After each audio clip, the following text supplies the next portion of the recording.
Chris Valerio, many thanks. So Apple happens to be the top holding of our next guest, investor Ryan Jacob, Chairman and Chief Investment Officer at Jacob Asset Management. He is best known for managing the Internet fund that rallied more than 200% during the Internet boom of the late 90s. When that bubble burst, well, so did his fund. But now, in addition to tech stocks, he's broadening his horizons.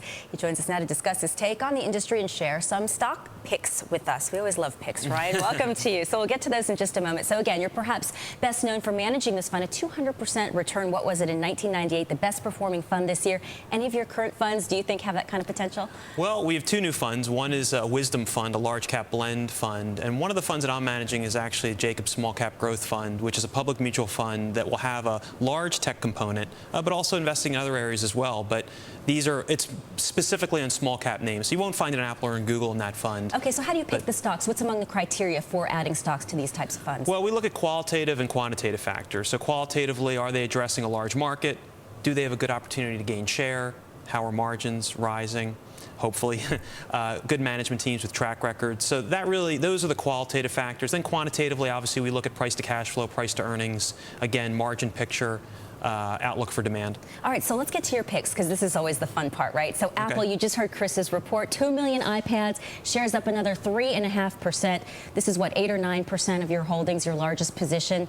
$265 today a share at the stock. I mean, huge. Why are you so confident shares will rise further? Why isn't this a high flyer? Well, Apple stock's done very well, but so have their earnings. So Apple today, believe it or not, if you take the cash out of their market capitalization, it trades at pretty close to a market multiple. Now, this is for a company that's going to grow 30% plus annually. And you see, with your last story, the demand's very high for the new iPads. iPhone demand's strong. We'll have new ones coming out next week. So the prognosis is still very, very positive. What do you see as the biggest risk, though, to the Apple story?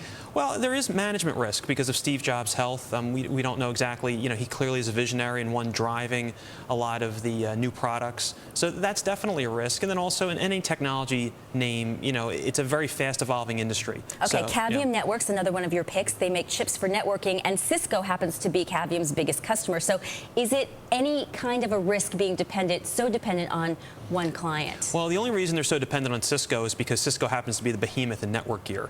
Demand is booming for these products. Carriers, Apple's part of the reason. The demand for wireless data and wireless traffic is really going through the roof. So these companies' networks, they need to do better, and Cavium has very good performance capabilities compared to other chips.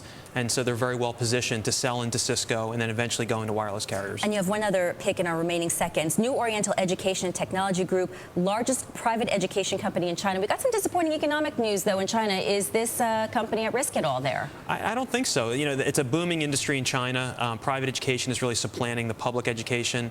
Test preparation, tutoring, English as a second language. New Oriental is by far the largest player, has the best brand, so outlook's still very good. All right, appreciate your time today, Thanks. Ryan Jacob, and your stock picks of Jacob Asset Management.